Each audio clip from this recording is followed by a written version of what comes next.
Good morning, everybody. Welcome to Wake Up Well on the Well World TV channel. My show is all about sharing inspirational and uplifting stories, but that doesn't mean that there's not challenges. We all go through challenges in our life, and it's how we overcome those challenges. So, my guest today is someone who's had to overcome a series of challenges, and just like me, she's transitioned from one thing into another thing. So, let me tell you a little bit about her. First, we'll bring her in so you can see her beautiful smiling face. Hi. So this is Tara Burney. Tara and I work together at Access Hollywood, and we both been through some very high highs in our life, but also some very low lows. So a little bit before we get to her story, Tara is a Emmy-winning senior correspondent, and she's a 5-time Emmy-nominated producer, as well as a host with the most. So she hosts lots of different events, and now she has become a yoga instructor. So, like I said, Tara and I have a lot in common.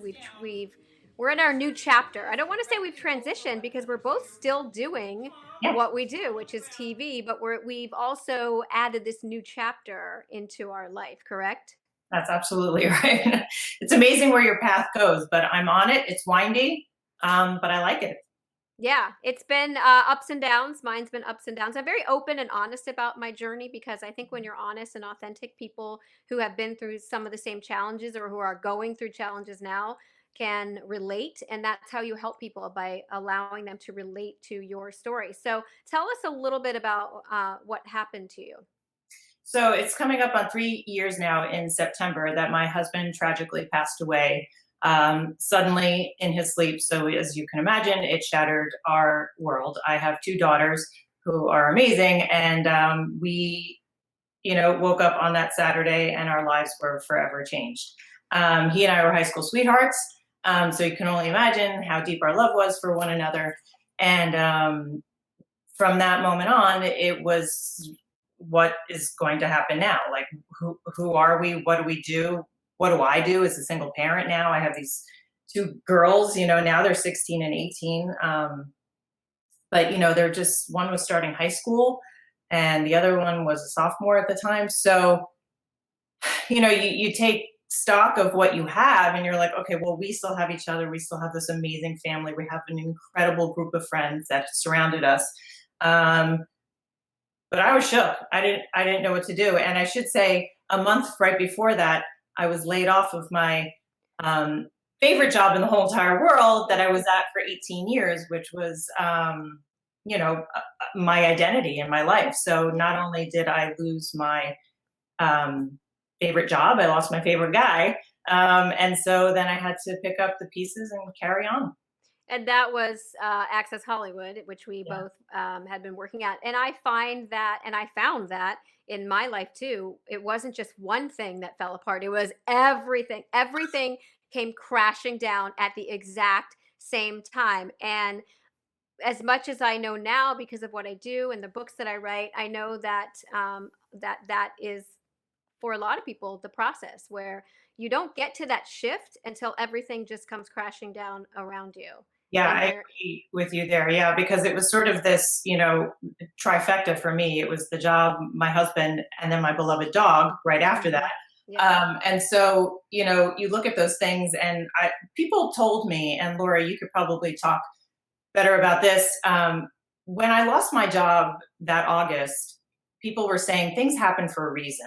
And I mhm, thought, what reason could this be? yeah. This is my ideal job. I worked so hard to get to this point and I'm loving it. And then my husband passed away a month later. And I thought, well, was that the reason so that I could then stay home Mm.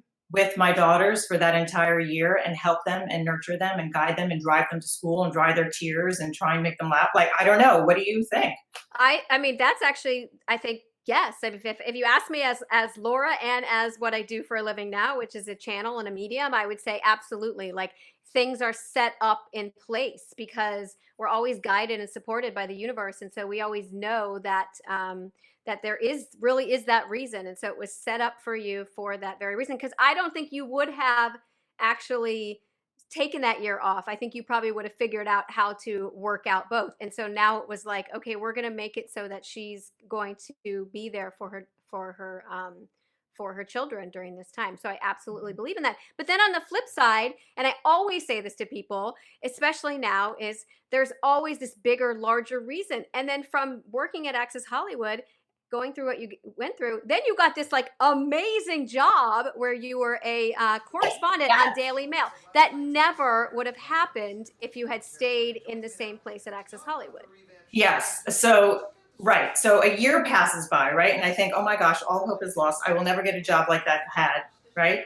Until this came up. And again, it was like through a series of meeting people. Like I went out to the Emmys for being nominated.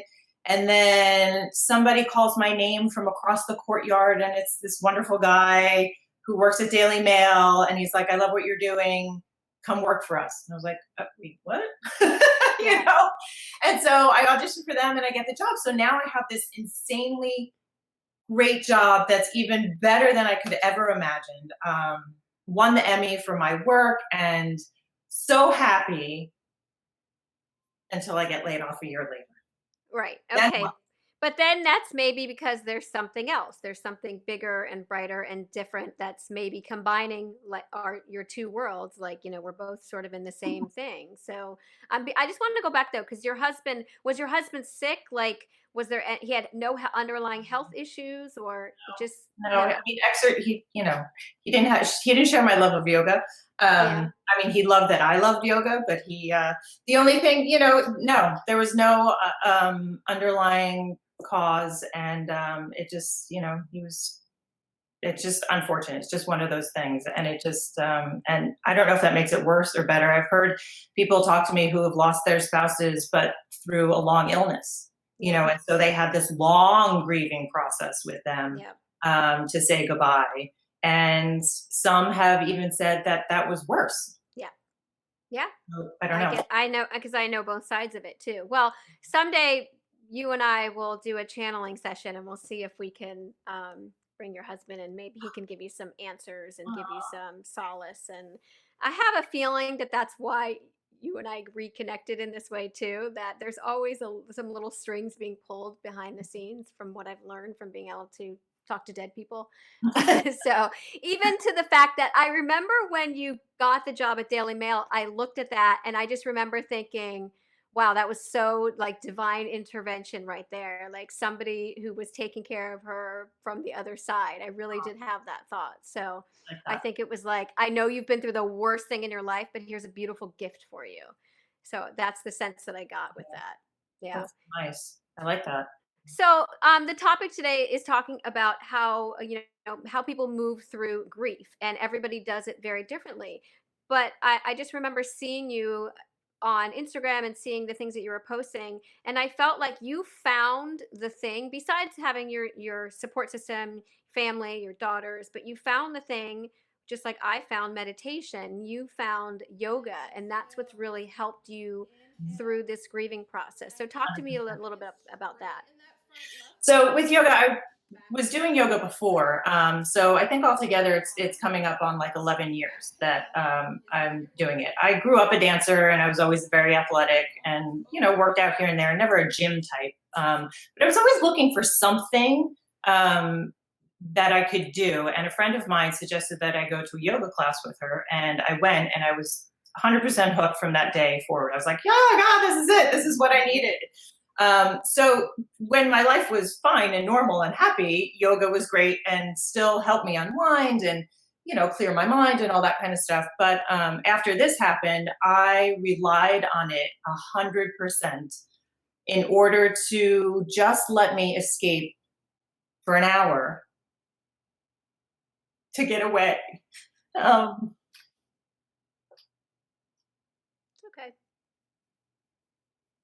That's how you deal with your grief and your pain, is you let those emotions come out. And that's what I love about meditation too, because it brings out the emotions that we're still moving through. Even 3 years later, you're still moving through it.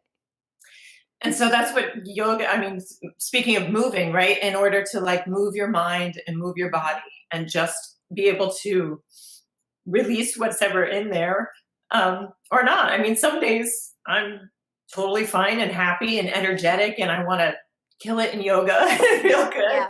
And other days I just like, I don't know, And I go in and, each experience is different. But that said, from the moment on that it happened, it was like I just needed somewhere to go and do and be.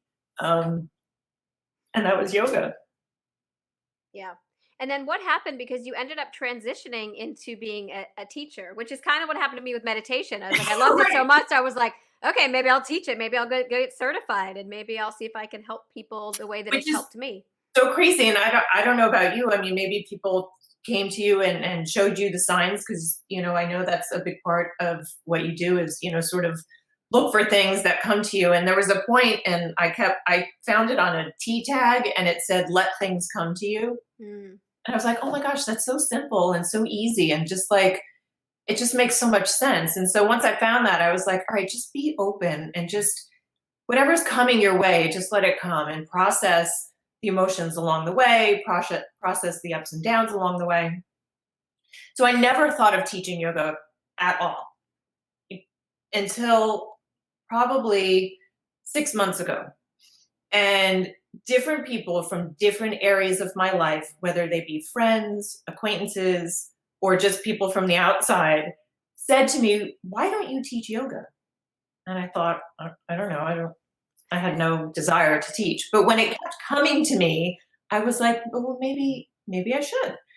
So right before the quarantine hit, I started teaching personal in-home yoga. And I remember going into my first class and I was over prepared and it was just one-on-one. And 2 minutes into being there, I was like, oh my gosh, this is it. I, Yeah. I was like, this is it. This is what I need to do right at this moment. And so I taught for like 3 weeks right before the quarantine. And then, of course, you can't go to anybody's house because we're on lockdown. So then I was like, okay, well, then that was nice. Now what? I can't go into anybody's home. Who knows what the future holds? So I gave it a breath, obviously, as we were all processing what was happening in our lives and our world. I started taking classes at home with my daughters through the yoga studio that I go through. They were offering classes and stuff. And so finally it just came to me. I was like, oh my gosh, there's so much content out there. There's so many people putting up classes. I was like, I can't do that. I don't want to do that. And so I didn't really even think of it until something came to me. The class that I was supposed to teach right before we locked down was 5 people. And one of those people reached out to me and said, hey, can you teach us yoga over Zoom? And I thought, oh, okay, I'll give it a shot. Don't let those hips go. Get them up. I love that you all started without me. Here we go. Inhale, exhale. Don't over rotate on the exhale. A shot. And now I am booked 4 days a week. The last Sunday I had 23 people in my class. I'm like, oh my gosh, what is happening? And I can't get enough. I love it so much. And the energy, as I tell people, we're these little squares now in our monitors. Yeah. But the energy that I feel coming from them and the response that I've been getting is overwhelming.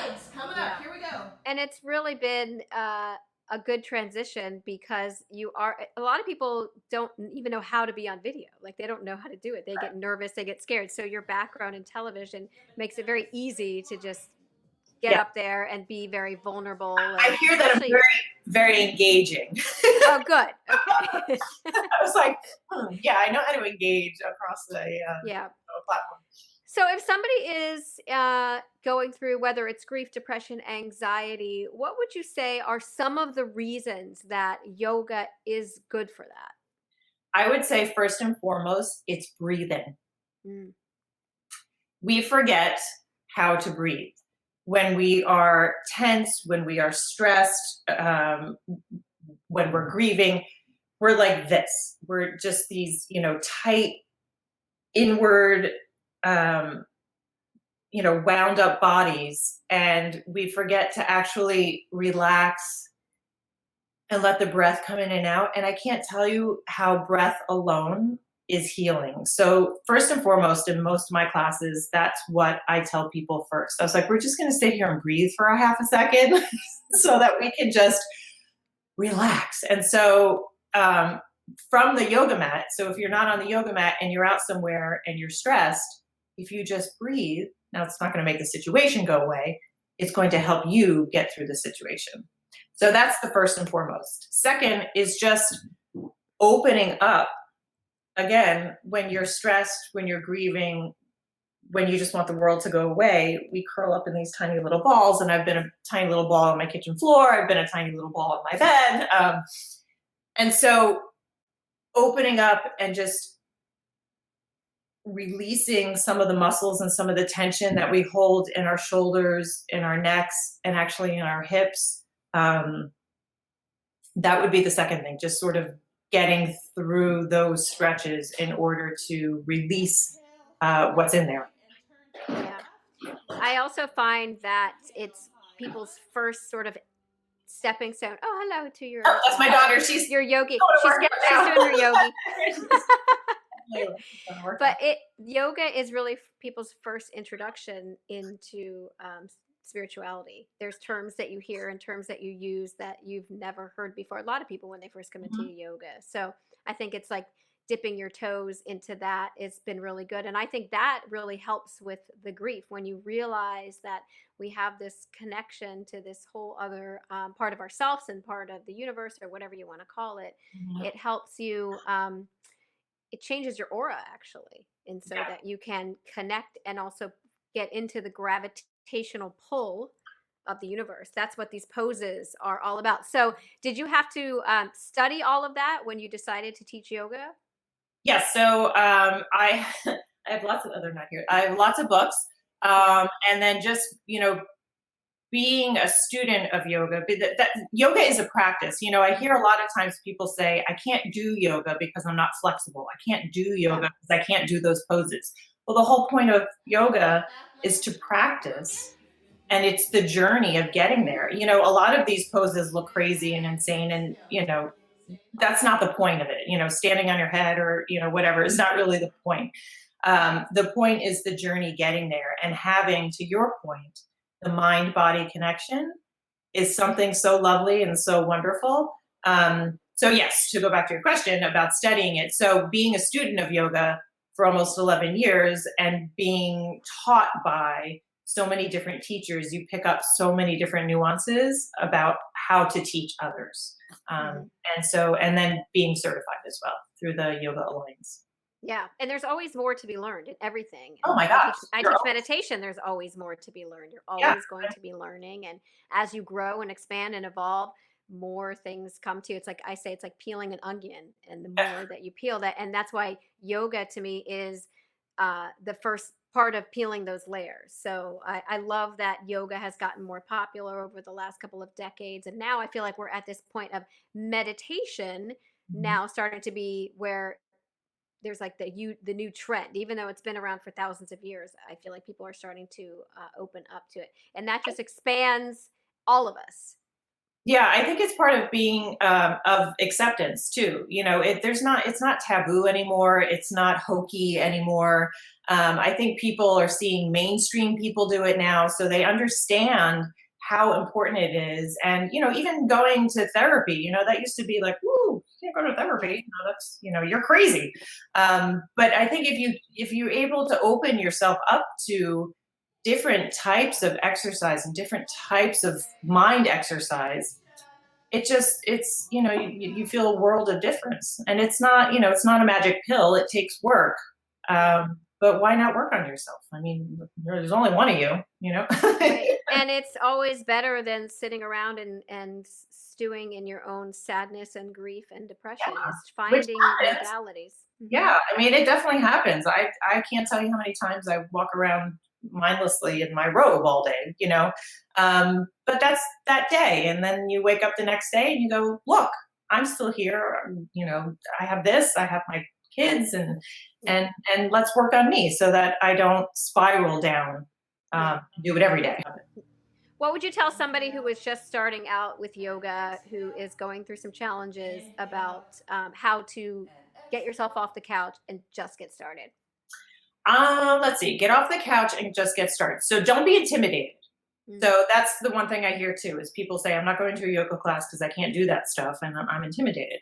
I would say, please don't be intimidated. All teachers, all yoga teachers, instructors, good ones, will make sure that there are modifications for every single person. And I am very much a teacher that way as well, because that's the way I was taught. And so Open. if you could On just the inhale, even, exhale, do arm comes a up. stretch, like there's certain poses Exhale, that are just, straight leg and kind of turn to stretching, left. and you don't have to be intimidated by that. If you just get your body moving a little bit, it's amazing what happens. Yeah. And just breathe. I think that's the thing. The Oh breathing, my like you said in gosh, the yeah. beginning, the breathing, same in meditation. It's so important to breathe. Like if you breathe for 60 seconds, the difference that your body feels, it's like, uh, when you lower, this always comes up for me in meditation. When you lower your heart rate, you raise your energetic vibration.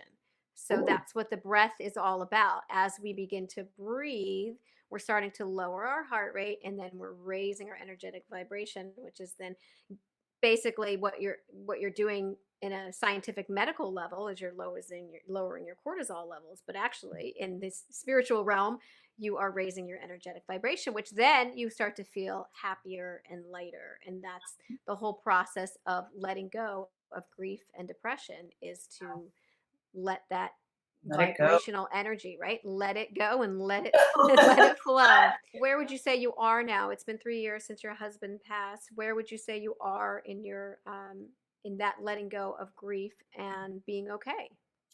Yeah, it'll be 3 years in September. Let's see, where am I at? So, grief is a weird thing, and it's a funny thing, and you could probably attest to this as well, since you've gone through it as well. It never goes away. Hmm. Um, there's this thing that a term people like to use, saying it's your new normal. Yeah. The life after tragic event is your new normal. But I feel like I'm definitely, I don't know, you process things differently for sure. I know that I take stock of everything that I have still. Hmm. Um, and then personally for me, I definitely feel better. But Yeah. again, would I rather him here? Yes. It's so weird to like talk about. I'm trying to see like how to processing it, because it's Yeah. very, unless you've gone through it, it's very difficult to explain, because people, this is what I do hear a lot. Like, how you doing? And I go, I'm okay. And they go, you look great. And then I Yeah. go, okay. Or, well, at Right. least you look great. And I'm like, Yeah. I don't know. Is that okay? Well, what did they people expect you to just be I know, like, crying every single day of your life? right. Yeah. Um, so I guess, long story short, I'm definitely better. Yeah. Obviously, as you saw earlier, just talking about one little thing made me Yeah. Yep. incredibly emotional. Yep.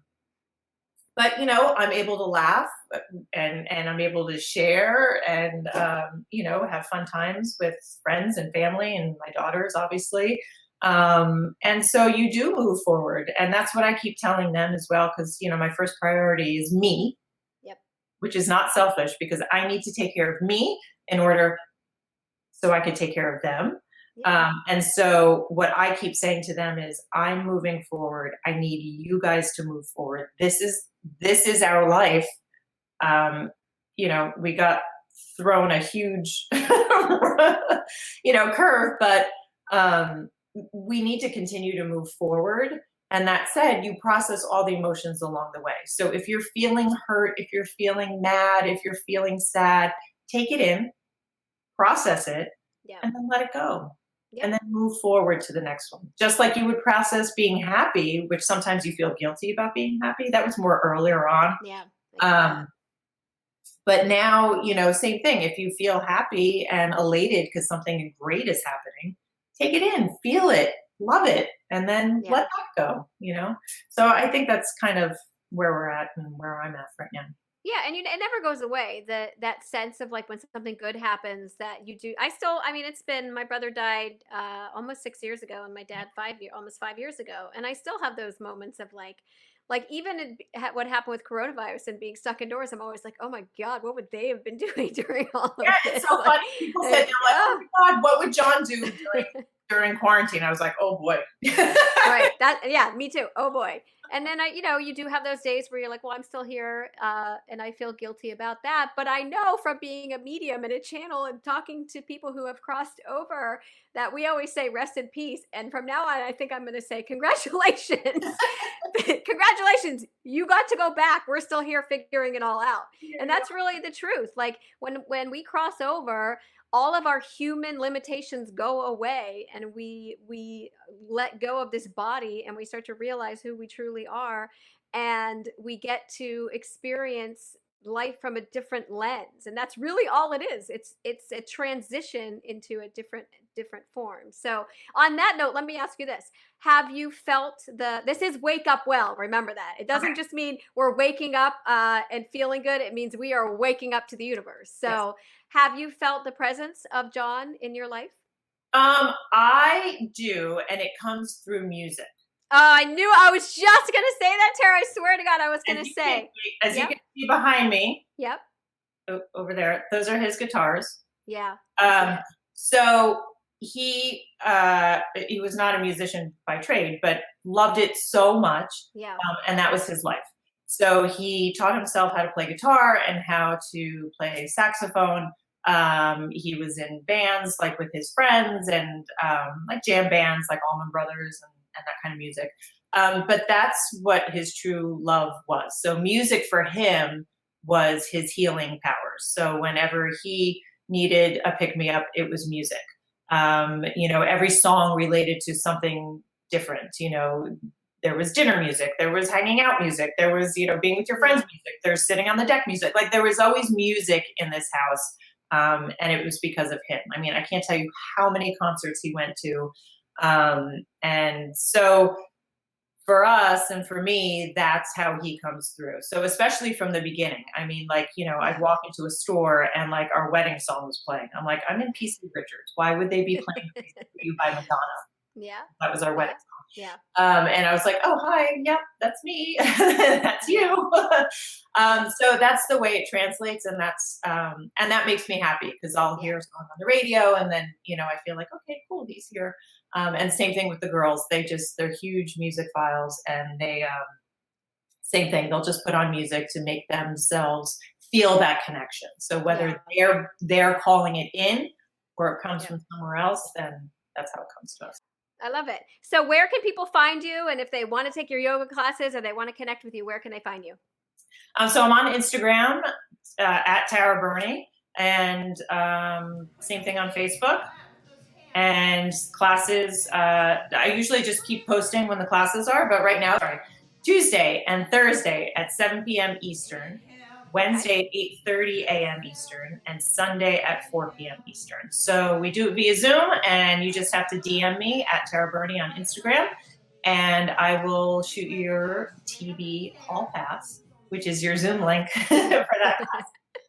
All right. Well, thank you for being my guest today. Continued healing, continued success, and Yes. we're going to connect after this for some messages for you. Yes.